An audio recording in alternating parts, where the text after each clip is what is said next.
Ao vivo, estamos ao vivo aqui para mais uma conversa e hoje vou estar recebendo para dividir a tela comigo aqui o pastor Áquila Cabral, pastor da PIB em Muriaé. Guilherme, seja bem-vindo, meu amigo, Deus abençoe.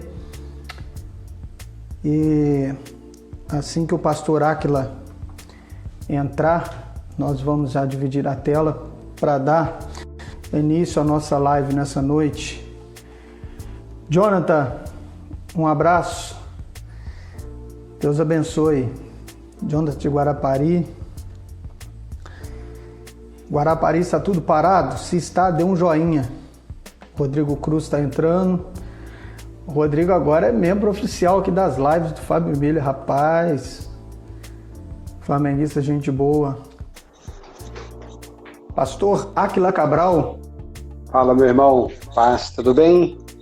Tudo bem. Está dando para me ouvir direitinho aí? Legal, joia. Então está bom. Boa noite. Boa noite. Como é que nós estamos aí em Muriaé? Aqui estamos bem, dentro de uma quarentena moderada, né? Mas caminhando bem, graças a Deus. Tudo certo. Que bom. Vai dar para estar comigo aqui até as 9? Vambora. Vamos lá. Então tá bom. Então tá. Fechar tá esse legal. horário. Tô esperando o pessoal chegar aqui. Eu gravo essas lives, né? Fica no meu IGTV e depois eu lanço pro meu YouTube, ok? Para você? Legal, joia. Então tá bom. Aí eu disponibilizo lá no YouTube, se você quiser baixar também no YouTube lá, fique à vontade, Beleza. tá bom? Beleza. Então aqui em Porciúncula, rapaz, ainda está tudo parado, né? Por enquanto. Tudo que eu digo assim, né? Com relação às igrejas que eu tenho contato com elas, né? As mais próximas da gente, vamos dizer assim. Né, os pastores mais próximos também nós temos conversado e aqui por enquanto está tudo fechado, né? O comércio tem funcionado, né, dentro da medida do possível, com as restrições, mas vamos levando, né? Já tem um bom número de pessoas. Eu estou fazendo um tempo aqui dando essa enrolação ou essa enrolada para ver se vai adentrando mais alguns, para que nós possamos começar aqui do começo. Né? O Rodrigo está falando que eu estou precisando consertar o meu óculos. Consertar não, trocar o óculos, né? É porque eu cheguei bem de perto aqui, rapaz, aí eu realmente estou precisando trocar o óculos. Pastor Áquila, vamos começar então? Vambora. Vamos lá. Isso vai ficar gravado, aí é bom que a gente ganhe um tempo aqui. Eu hoje, mais uma vez, você aí o âncora, né? Você apenas a escada e você que vai nos conduzir aqui nas respostas. Eu vou apenas perguntar e se precisar ou se eu tiver alguma opinião que possa acrescentar em alguma coisa, né? Dificilmente vai acrescentar, porque eu estou diante de um pastor experimentado aqui, também de um escritor. Quantos livros? Concluí o quarto, né? Então, Quarto. Mas somos livros, iguais, amigo. A única quantas diferença árvores é que já plantou?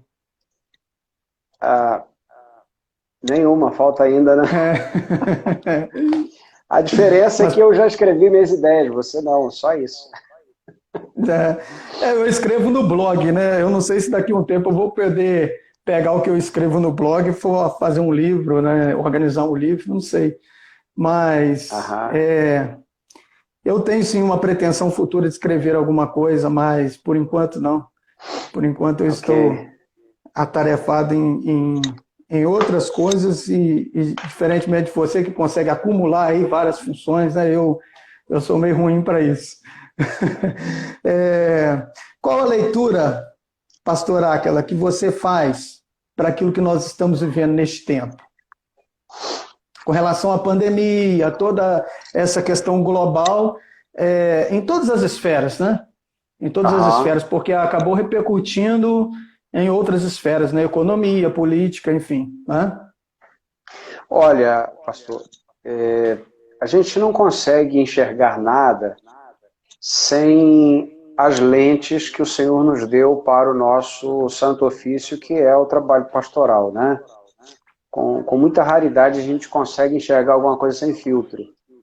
E com essa realidade não é diferente. Talvez se você perguntasse a um cientista político, ele daria uma opinião X, bem específica na área dele. Talvez se você perguntasse aí um militar, ele teria outra. Enfim, a minha visão, enquanto pastor, enquanto crente em Jesus, na verdade, né? Mas alguém que cuida também de pessoas, assim como você, eu entendo que essa é uma rica oportunidade de ouvir ao Senhor. Tá? Dentre tantas leituras que se pode fazer, eu diria que a oportunidade de ouvir a Deus e de reavaliar sobre vários aspectos a nossa vida, a nossa atitude de congregar, a nossa família, não é? A velocidade com que nós estávamos caminhando com tudo. Eu diria que essa é uma pausa imposta pela mão da providência para que nós tenhamos do outro lado uma dimensão melhor do que Deus deseja através da nossa vida enquanto igreja, sabe? E quando eu falo enquanto igreja, eu falo nas várias esferas que a igreja está imbuída, que a igreja está incluída.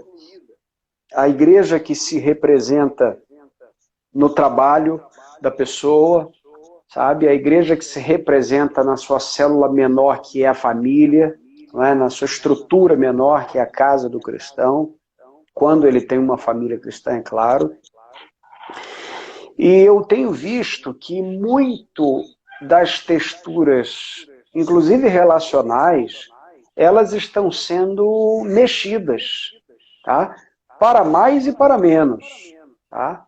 Aqueles que não plantaram até aqui uma boa caminhada relacional estão colhendo muitas agruras, porque aquilo que se era maquiado na carga horária fora de casa, agora não pode ser mais, não é? A falta de diálogo, a falta de entendimento. Agora, o caminho inverso também acontece. Há um crescimento muito grande na área relacional, e aqueles que estão buscando isso, investindo isso, tendo um pouco mais de tempo para o filho, um pouco mais de tempo para a esposa, para o esposo, estão sendo muito abençoados. É claro que, de um modo geral, as pessoas tiveram mais tempo, mas alguns ofícios o tempo foi mais tomado ainda. Eu acho que é o nosso caso até, porque algumas coisas que nós temos que fazer de casa nos consomem ainda mais tempo, não é? A celeridade de fazer as coisas pela internet nem sempre traduz em mais tempo livre, não é? Por vezes, para você providenciar todo um sistema para que a coisa funcione, não é? Você ter que redesenhar a sua agenda, enfim. Mas, de um modo geral, acredito que essa é uma oportunidade da gente reavaliar tudo. Eu diria que, como igreja, é uma oportunidade de nós pisarmos num solo que nós tínhamos pouca vanguarda, que é a internet. Tá? Eu diria que o mundo estava muito mais acelerado no domínio da internet do que a igreja. Tá? E eu, pessoalmente, vou falar de mim, tinha uma séria resistência em lidar com esse ambiente virtual, uma séria resistência de lidar com redes sociais. Na minha cabeça, por alguma razão que eu ainda estou descobrindo, né? Eu julgava redes sociais como coisa de gente à toa, né? E como na grande parte tá? Mas não é exclusividade dos à toas, né? Então, por conta disso, às vezes até por zelo daquilo que a gente não quer transparecer, né? Eu acho que a gente é um pouco egoísta nisso também. Mas eu tenho visto pessoalmente uma oportunidade de entrar aí em algumas fronteiras que eu não tinha me aventurado. Estou tendo que aprender alguns meandros aí da tecnologia, estou apanhando daqui e dali, mas estou conseguindo, sabe? Tem sido Entendi. bom, tem sido bacana. Mas eu resumiria, pastor Fábio, para início da nossa conversa aqui, com a palavra oportunidade vinda do Senhor, sabe? Nesses aspectos gerais.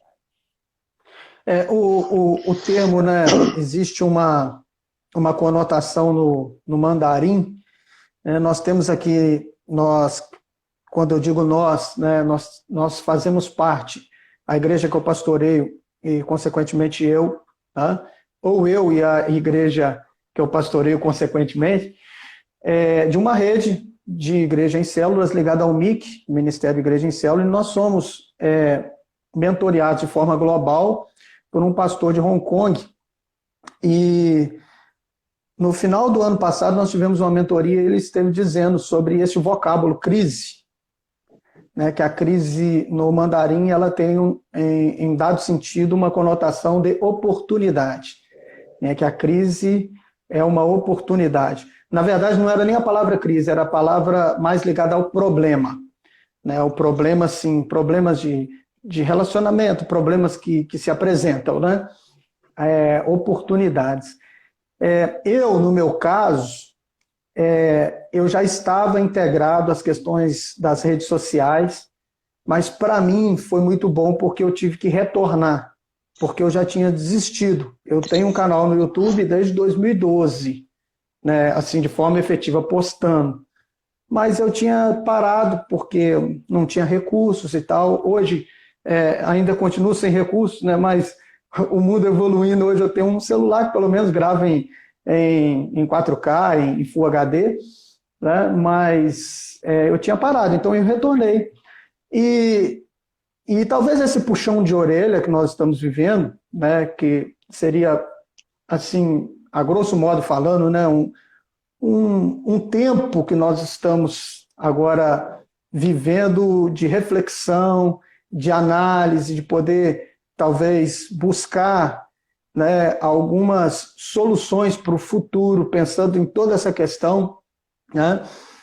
Enquanto igreja, enquanto ajuntamento, não necessariamente a igreja institucional, mas enquanto igreja, enquanto servo de Deus, desde o início da sua caminhada cristã, esse tempo tem sido o tempo de maior desafio, ou o pior, vamos dizer assim, ou um grande desafio a ser vencido, talvez o maior, ou não?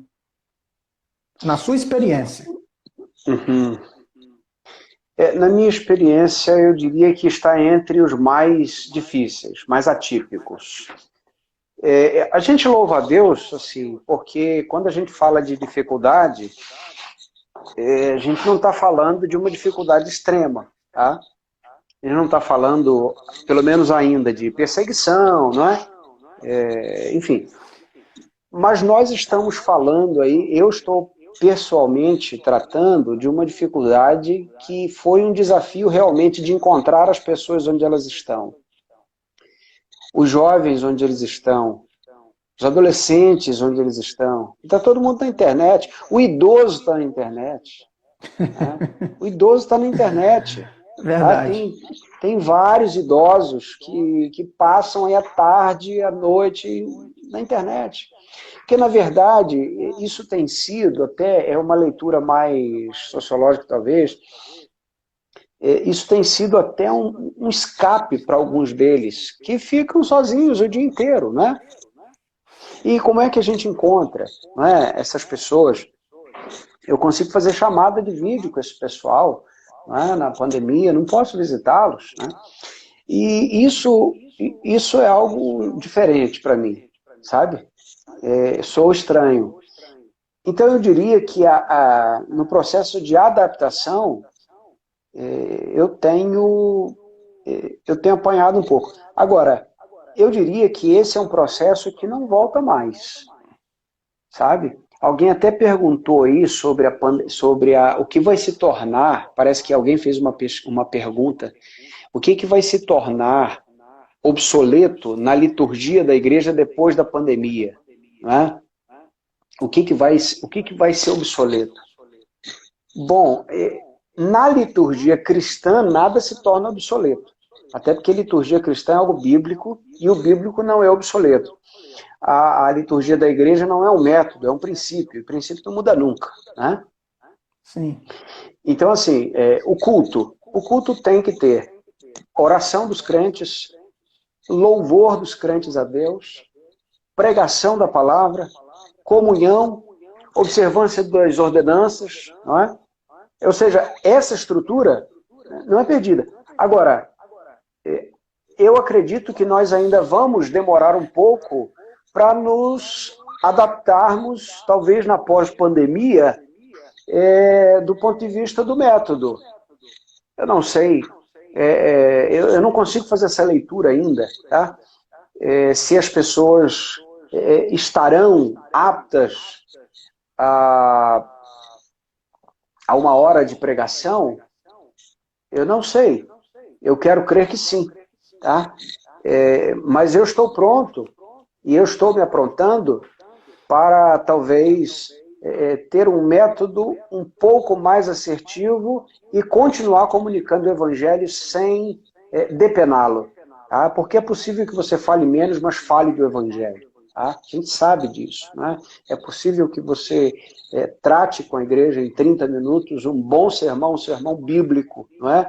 Eu diria que em alguns pontos não é o ideal, mas é um desafio, não é? Eu acho que é possível. Então eu diria que na minha caminhada, eu acho até que o mais difícil ainda vai chegar, que é a mistura da comunhão do povo e ao mesmo tempo a gente se encontrar pela internet, como é que vai ser isso, o que a gente vai continuar fazendo pela internet, tá? Algumas reuniões da igreja, por exemplo, é impossível que sejam presenciais. Não estou falando de culto, estou falando de reuniões que você delibera uma coisa ou outra e você não precisa mais deslocar uma equipe inteira para estar na igreja. Então você pode usar o Google Meet, você pode usar o Zoom, você pode usar alguma coisa para tratar de um assunto que você vai levar 30 minutos, cada um na sua casa. Agora, acredito, pastor Fábio, que nós, pastores, teremos o grande desafio, tá? De apregoar a comunhão da igreja. O apóstolo João, quando termina, se eu não me engano, é a segunda carta, ele vai dizer, olha, tenho muitas coisas a dizer-vos, mas prefiro, não quero escrever-vos, não quero dizer-vos com papel e tinta, mas quero falar face a face. Acredito que há aspectos da igreja que são inegociavelmente presenciais. Nós vemos aí, por exemplo, a questão das ordenanças e outras coisas, não é? Então, hoje, nós estamos experimentando a internet como Lutero experimentou a imprensa de Gutenberg em sua época, tá? Como Paulo experimentou as estradas romanas de sua época, porque Roma já tinha, por conta da Pax Romana e do domínio romano, mais de quase 80 mil quilômetros de estradas. Nós não temos mais de 30 mil quilômetros no Brasil hoje, em 2020, só para você ter uma ideia. Então, Deus usou cada tempo para manifestar o seu reino de uma maneira. Tá? Acredito que no meio desse emaranhado todo, há muitas armadilhas para a igreja. Há muitas armadilhas para os pastores que vão querer se tornar alguém somente virtual. Né? Mas, tendo cuidado com esses percalços, acredito que nós poderemos aproveitar esse tempo, mesmo que, na minha concepção, ele seja aí um dos mais difíceis de equalizar, né? É muito interessante a sua palavra, pastor Áquila, nesse sentido de desafios, né, que nós teremos que enfrentar, porque nós precisamos medir as coisas, pelo menos é o que eu penso, e quando eu digo medir, é trazer para a balança o equilíbrio daquilo que nós podemos aproveitar deste tempo, colocar em prática nas nossas práticas eclesiásticas, né, com relação à igreja, né, e não deixar de lado aquilo que nós sempre vivemos, que de fato é o que move os nossos corações, né? Por quê? Nós estudamos juntos, né, num curso, nós nos encontramos fisicamente 2 vezes por ano, um curso de pregação expositiva, em que nós convivemos ali 2, 3 dias no mesmo ambiente, comendo junto, né? Estudando na mesma sala. E eu penso que, embora essa conversa esteja muito agradável e é muito bom estar com você aqui virtualmente, não substitui o nosso contato físico, né? O contato de perto. Então eu acho que isso não vai perder. E ainda penso que talvez na escassez nós venhamos a valorizar, né, toda essa questão da comunhão. Né? Pode ser também um momento de reflexão da igreja, como é importante, né, a comunhão, estar junto, congregar. Né? É lógico que vai haver situações que nós teremos mais trabalho em poder, né, vamos dizer assim, levar as pessoas ao entendimento dessa necessidade do retorno, do regresso às atividades. Não sei se vai haver uma ruptura, no sentido de que essa ruptura já houve. Né? Por exemplo, o nosso culto aqui em Antônio Prado, eu falo de Porciúncula, mas me refiro à igreja de Antônio Prado, o último culto foi dia 15 de março, foi um domingo. Na terça-feira eu já emiti uma nota oficial, que eu já havia conversado com o prefeito, e a partir dali nós encerramos as nossas atividades de culto público, as nossas atividades presenciais, né, fisicamente. Então houve uma ruptura. E essa ruptura aí já vai para 3 meses. Né? Agora eu não sei se vai haver essa outra ruptura, tipo, agora nós vamos regressar e pronto, vida que segue. Agora eu acho que a coisa vai ser mais paliativa, nós vamos regressando aos poucos, né? Essa é a minha opinião. Né? Até mesmo porque os cuidados terão que ser, né, acolhidos, né, dentro de toda restrição. Concorda? Sim, inclusive o Dan, que é o Daniel, tá aí online com a gente, é um amigão, Daniel Lima, ele está falando aí do livro do Bonhoeffer, né, que não é assim que se fala, porque é alemão, mas eu não falo alemão, e aqui no Brasil todo mundo chama ele de Bonhoeffer, que é o Vida em Comunhão, né, que é um livro que trata da comunhão, e veja como é tão interessante, cara. Quem lê Bonhoeffer, por exemplo, vai ver que a comunhão é um princípio. Por quê? Porque ele escreveu esse livro há tanto tempo e o livro é verdade para a gente agora. Olha só. Veja qual é o poder da palavra de Deus. Aliás, se nós não prescindirmos da palavra, pastor Fábio, a igreja se mantém de pé. Se nós não abrirmos mão da palavra de Deus, a igreja, ela permanece. É só a gente não atrapalhar, sabe? Tá todo mundo vivo, tá todo mundo caminhando, sabe? O problema é que às vezes a gente quer atrapalhar, sabe? A gente quer fazer as coisas do nosso jeito e não é bem assim. É claro que ninguém atrapalha Deus, tá?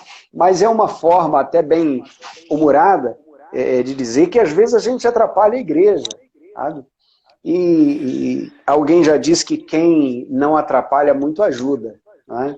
Então eu diria que a igreja em comunhão, sim, ela nunca vai deixar de existir. Agora, nós seremos mais seletivos. O que vai ser presencial? O que vai ser virtual? Porque para mim, por vezes é importante aquele assunto, daquela maneira, ser presencial. E o outro diz, não precisa. Aí você pensa o seguinte, todos nós estamos, olha só que crise eclesiológica, todos nós estamos aqui online. A igreja está reunida online, joia, bacana. Todo mundo vai lá, assiste o culto e tal. Volta à igreja presencial. Aí o camarada diz assim, eu não fui no culto não, eu estava assistindo a live em casa. Bom, ele faz isso no domingo, 2, 3, 4. Nós teremos de ter argumentos, e é claro que esses argumentos são muito claros, muito óbvios, mas nem sempre estão da mesma maneira para todos. Nós precisamos dizer a ele que, sim, agora vale estar online, mas lá na frente vale estar presencial. E a igreja vai precisar ter o critério até de disciplinar os ausentes, porque para ele o presente é estar online, comentar o vídeo, participar. E veja que isso mexe com a nossa eclesiologia. E não é isso que a igreja foi ordenada ao Senhor. Nós precisamos lembrar que nós estamos num tempo atípico, como o povo que estava no exílio. Você lembra? O salmista, né? Quando nós estávamos assentados às margens dos rios da Babilônia, eles nos pediam canções, não é?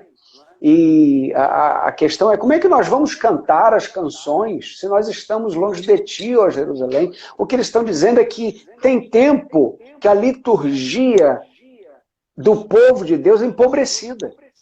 E a nossa liturgia hoje está empobrecida. A nossa música hoje está empobrecida. Por quê? Porque é diferente de eu cantar na minha casa, o outro cantar na casa dele, quando a igreja se reúne e canta. É diferente. Deus recebe? Sim, recebe. Eu estou dizendo que a liturgia está empobrecida. A pregação é diferente, não adianta. Porque eu pregar para uma câmera, para um aparelho celular, é diferente de pregar olhando para meus irmãos, pregar para a igreja. Eu estou com medo de ter até desaprendido a pregar, eu vou ter que preparar uns 2 ou 3 domingos para dar uma ensaiada, porque já faz algum tempo, não é? A entonação, você não pode usar a mesma entonação em casa que você usa na igreja. Assim como você não usa a entonação para falar para 100 pessoas e para 10 pessoas, é completamente distinto. Então, assim, o que eu quero dizer é que a nossa liturgia hoje, o ponto de vista eclesiológico, ele está empobrecido, mas é nisso que eu estou percebendo a oportunidade que o Senhor está nos dando, de reavaliarmos a nossa caminhada, sabe? De cada um de nós sentir falta um do outro, sentir falta da comunhão, sentir falta de estar ali, perceber quem é que está, quem é que não está, quem está doente, sabe? Receber o abraço.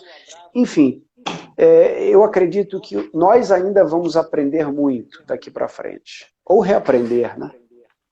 E o abraço vai ser custoso, hein? Vai demorar esse abraço. Hein?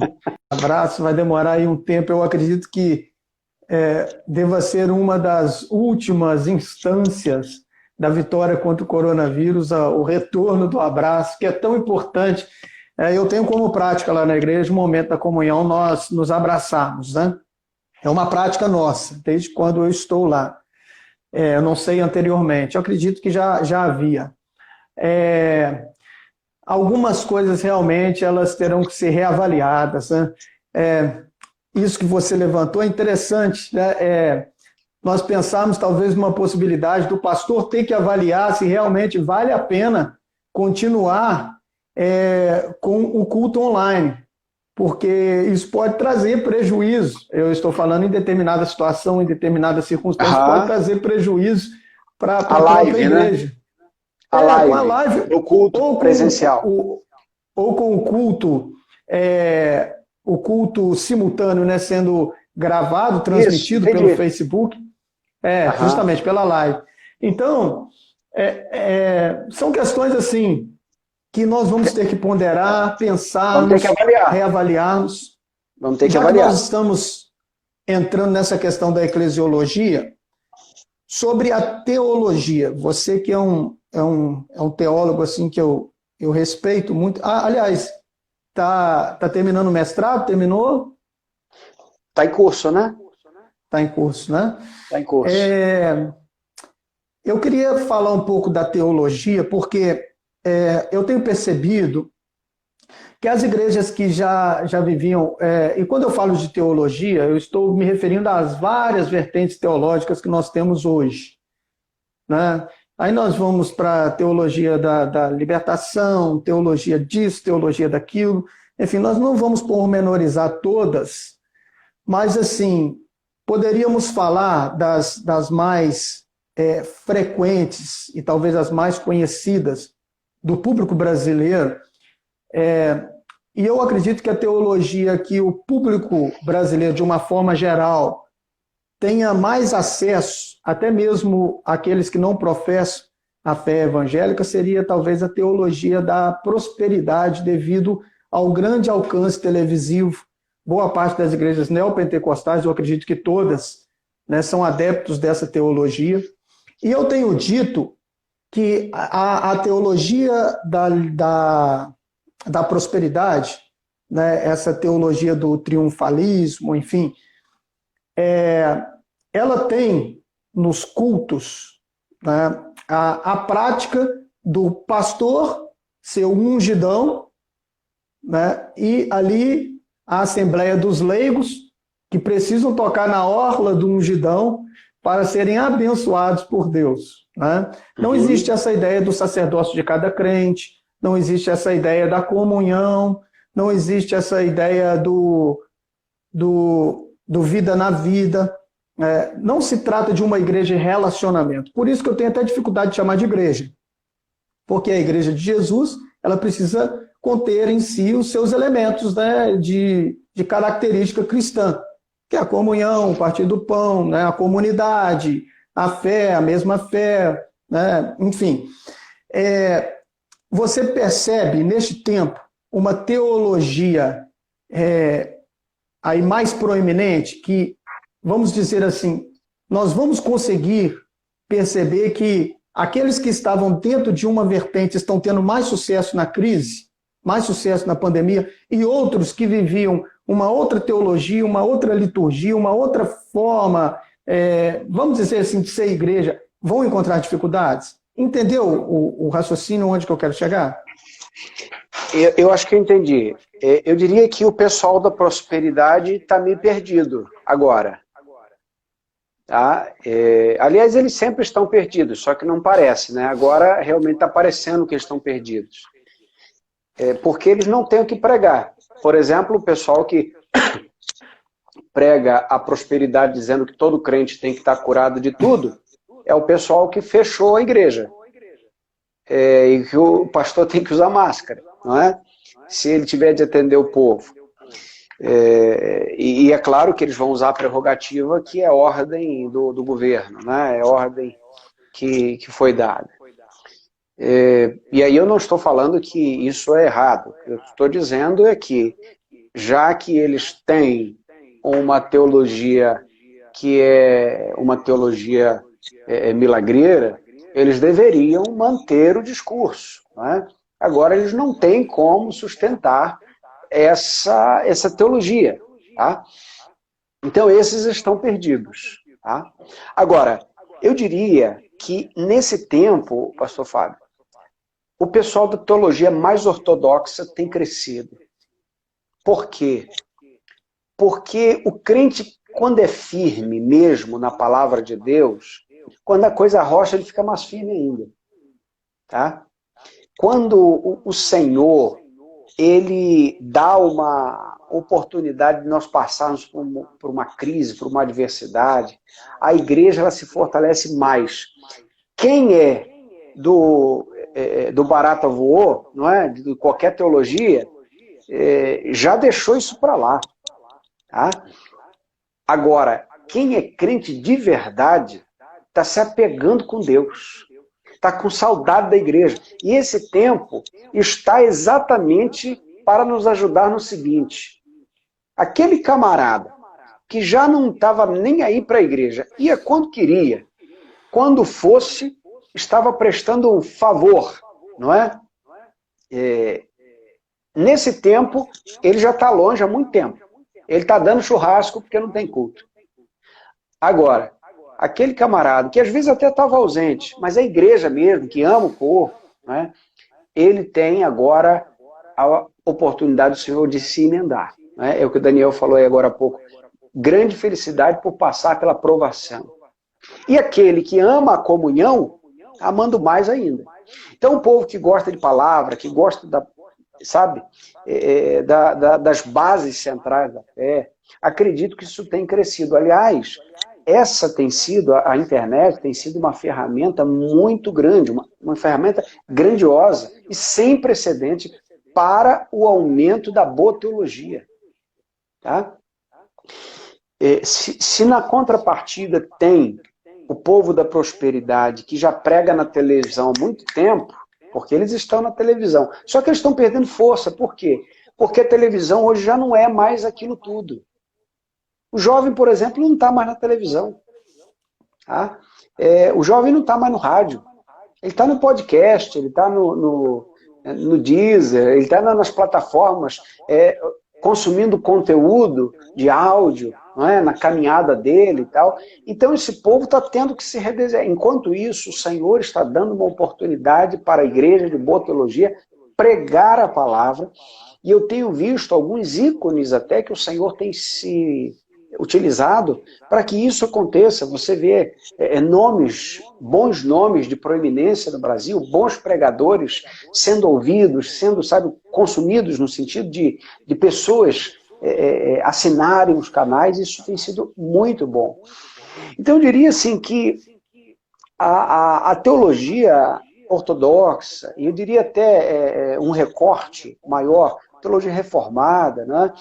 Eu diria que há um crescimento exponencial, tá?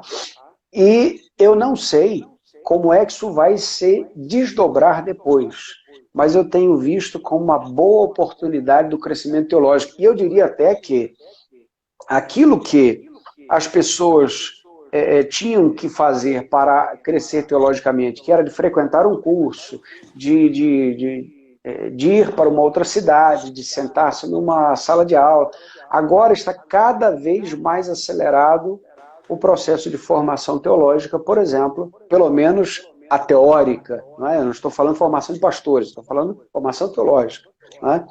Pela internet. Não é? Eu diria até, vou abrir um parênteses aqui, como a questão do método é curiosa. Hoje, por exemplo, na formação pastoral, se os seminários não se atentarem em colocar professores que sejam aptos a ajudar o aluno a lidar com o mundo virtual, ele vai deixar de estar na vanguarda. Porque eles vão formar bons pregadores, pastores de ovelhas, mas nós sabemos, o meu caso, por exemplo, não é? Eu não tinha muito contato com isso. Nós sabemos que hoje nós pastoreamos na esfera da internet também.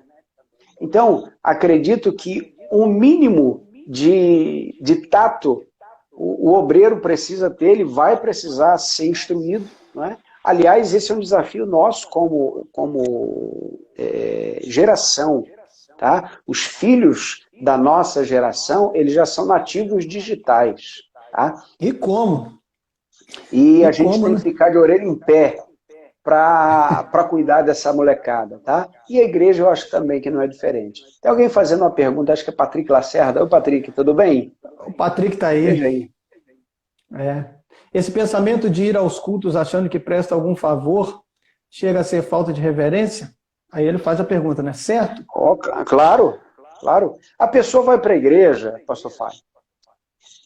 Se ele é um músico, não estou falando da minha igreja não, tá? Sim. Eu estou falando de um modo geral. Graças a Deus eu tenho visto músicos muito servis, abençoados, tá? Estou falando de um modo geral. Se ele é um músico, se ele faz alguma coisa, eu já ouvi de músico, tá? Aqui em Minas não, eu já ouvi de músico. Você pede para ele fazer alguma coisa, ele diz, mas você não acha que eu já estou dando demais, tocando? Ele acha que ele está prestando um serviço para a igreja, que ele está prestando um favor. Ele acha que presta um favor quando vai à igreja. Gente, é um favor ao nosso coração quando nós estamos no culto da igreja, sabe? E é sim falta de reverência alguém achar que está prestando algum favor para Deus ou algum favor para a igreja. Né? Se para o mundo a Bíblia nos orienta a que façamos para os homens como se fosse para Deus, imagine no seio da igreja como é que não deve ser. Seria talvez não surgir no nosso tempo uma nova teologia. E quando eu digo uma nova teologia, eu não estou me atendo à ideia de reformular tudo, mas talvez de trazer algumas mudanças dentro da perspectiva eclesiológica, né? De liturgia e de toda essa questão. Né? Eu acredito que vai haver, sim, algumas mudanças.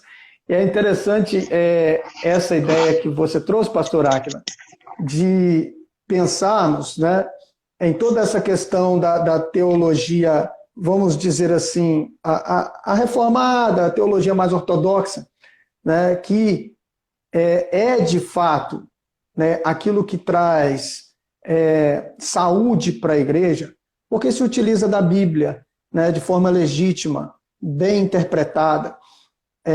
Então as pessoas, elas também vão fazendo a distinção do que é certo e do que é errado.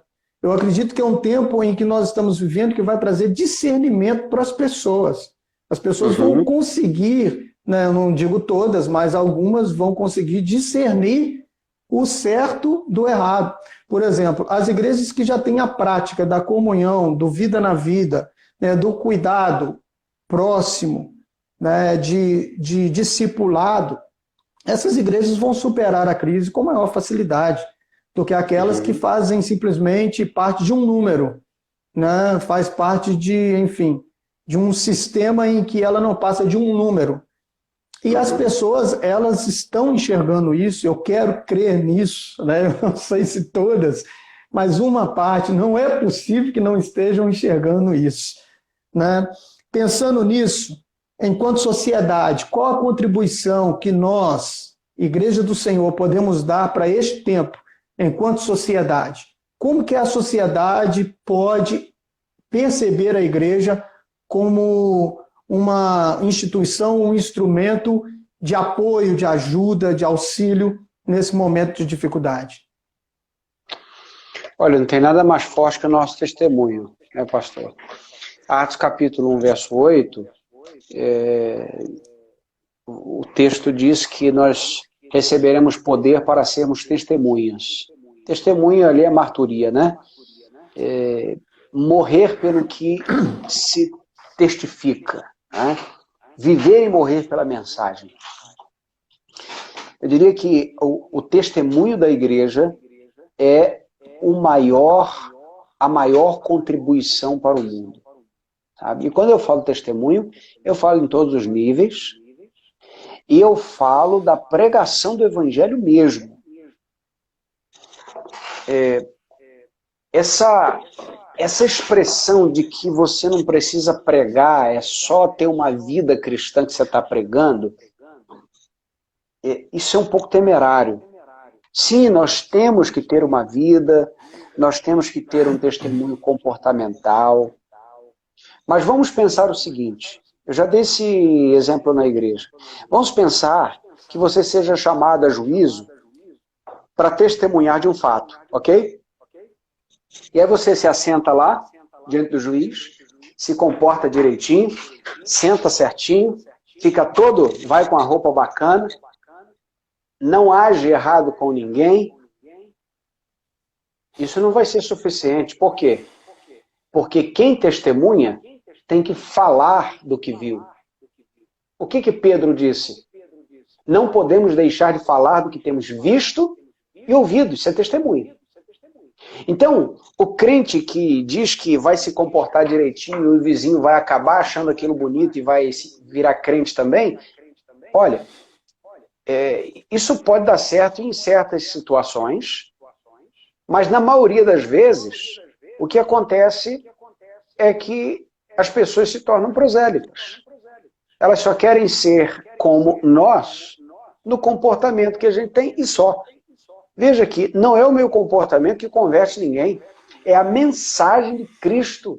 Porque se as pessoas conhecessem de fato todas as minhas debilidades, tudo aquilo que eu ainda estou aperfeiçoando, Cristo está aperfeiçoando na minha vida, elas jamais iriam a Cristo.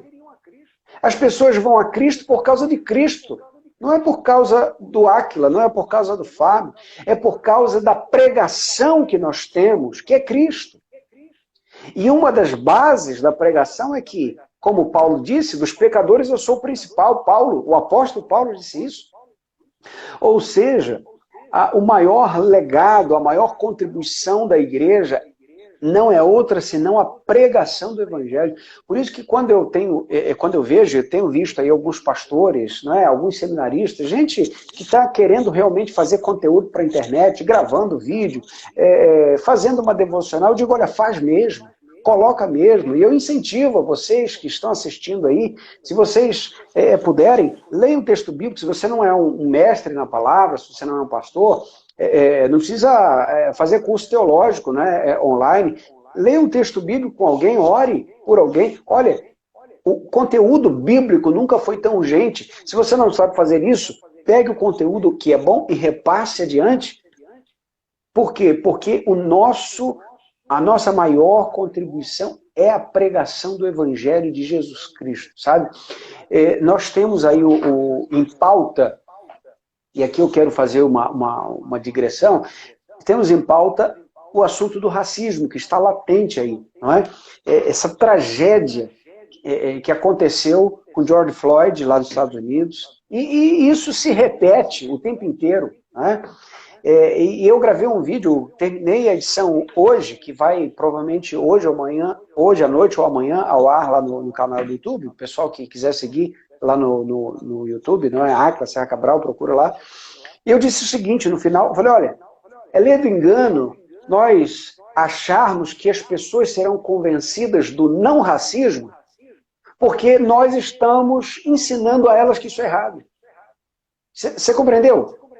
A pessoa não deixará de ser racista porque alguém convenceu que o negro é tão importante e essencial como ser humano, como qualquer outra cor de pele. Isso não vai entrar na mente dessa pessoa. A não ser que Cristo realmente lhe refaça o coração e a mente. Do contrário, resquícios disso, dessa maldade, desse fruto da queda, vão permanecer no coração da pessoa. Não significa que uma boa educação não faça diferença. Claro que faz. Tá? Claro que faz. O que eu estou dizendo é que isso não toca o âmago. Isso trata a febre, mas não cura a enfermidade. Nós tentarmos mudar as pessoas, tentando fazer com que elas amem as pessoas com tonalidade de pele distinta da dela, é como tentar colocar uma gaze sobre o tumor, enfaixar uma fratura exposta, ou então colocar um band-aid sobre isso. O que realmente vai curar é aquilo que cura o problema. Eu diria que o racismo é o sintoma, não é a doença. De quê? Do pecado na vida da pessoa. Assim como muitos níveis de ansiedade são pecaminosos. E aqui eu não estou tratando, por exemplo, de variações químicas cerebrais, de disfunções dos neurotransmissores, né, da dopamina, do lítio, enfim, são questões resolvíveis de maneira medicamentosa. O que eu estou tratando aqui é daquela ansiedade pecaminosa mesmo, daquilo que você não confia em Deus e que, por conta disso, você chega a passar mal. Você põe os carros na frente dos bois, sabe? Toma decisões avariadas. Então, o que faz retornar aos trilhos, se não a pregação do Evangelho? Se não nos fazer entender que é em Cristo que repousa o nosso coração e a nossa alma. Então, nós precisamos aproveitar esse tempo, e assim como todos os outros, mas esse tempo especificamente, para pregar o Evangelho. Olha, eu e você estamos dentro de casa, certo? Você está na sua casa, eu estou na minha casa. Se eu estivesse fora da pandemia, não teriam 18 pessoas me ouvindo agora. São as pessoas que estão nos assistindo.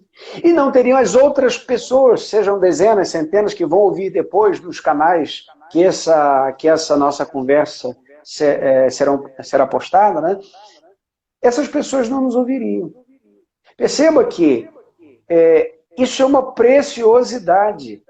Uma preciosidade. Essa semana, Já fizemos de outras maneiras na igreja, mas essa semana anterior, estamos fazendo com a igreja, pelo canal do YouTube da igreja, 6 horas da manhã, uma oração. Falamos sobre isso, né? Cada igreja tem o seu canal predileto aí, às vezes o YouTube, às vezes o Face, às vezes o Instagram, seja o que for. Mas perceba que esse é um tempo em que realmente nós precisamos colocar diante, não só da igreja, mas diante daqueles que não conhecem a Cristo como Senhor e Salvador, a pregação da palavra. Então, crentes em Jesus, nós precisamos pregar a palavra. Nós não podemos gastar o nosso tempo postando picuinha, postando autoajuda, postando intriga, postando maledicência, postando ódio do bem, não é? Tá aí o Nil acabou de entrar. Oi, Nil, Deus abençoe. Pois é, hoje está sem o penteado que você faz aqui. Então nós precisamos, o cabeleireiro, né? o barbeiro, cabeleireiro eu acho que é feminino, não sei, é o barbeiro Nil, gente boníssima, excelente profissional. Então perceba, pastor Fábio, que o maior legado nosso é falar de Jesus para as pessoas. Tá? Falar do evangelho, viver o evangelho, mas falar do evangelho. As pessoas não vão para Jesus porque me acha bonito, porque me acha direitinho, porque eu tenho a roupa assim assada. É Cristo. Apesar de mim, é Cristo. Aquela frase que eles atribuem a Billy Graham, nem sei se foi de fato Billy Graham, que disse essa frase, eu já li ela em algum lugar e as pessoas estavam atribuindo a Billy Graham. Né? Pregue se preciso for, use palavras. Seria até difícil atribuir essa frase a Billy Graham, porque... Dizem que foi Francisco de Assis que falou isso, né? Foi. Alguns atribuem a Billy Graham, a gente nunca sabe, né? Mas, enfim, eu acredito, independentemente de quem seja a frase, a intenção era a ideia de fortalecer a ideia de que nós precisamos ter autoridade para falar daquilo que nós vivemos, né? Seria mais dentro disso, né? Ou seja, eu falo e logo eu tenho vida, ou eu tenho vida e logo eu falo. E não seria para, de fato, anular, né, a pregação. Eu acredito nisso. Agora, até o Augusto está falando aí que foi Francisco de Assis mesmo que disse. Eu estou tocando no ponto, pastor Fábio, de que muita gente se vale disso para não falar do evangelho. Sim, esse evangelho light, sabe? Esse evangelho do vamos viver uma vida certa que as pessoas vão ser convencidas, vão fazer o bem, vamos entregar a cesta básica. Olha, tem muita gente que entrega a cesta básica. Tem muitas religiões que entregam cesta básica. Eles não estão pregando a verdade. Então, não será o nosso bom comportamento a pregação do evangelho. Isso é obrigação moral e espiritual do crente. Mas não é só isso a pregação do evangelho. A questão que você levantou, né, sobre o racismo, que está uma questão aí tão atual, e dentro da sua fala me veio um pensamento que eu não sei de onde eu extraí esse pensamento, mas certamente estudando alguma coisa, que você mudar o comportamento das pessoas, né? Ou seja, você mudar aquilo que é externo, sem que o interior seja mudado, é transformar as pessoas em meros religiosos, né? Não houve uma mudança efetiva no coração, não houve um novo nascimento, não houve regenerar por parte de Cristo, né? Essa pessoa não nasceu de novo. Então, esse é o papel da religião, e não o papel do evangelho.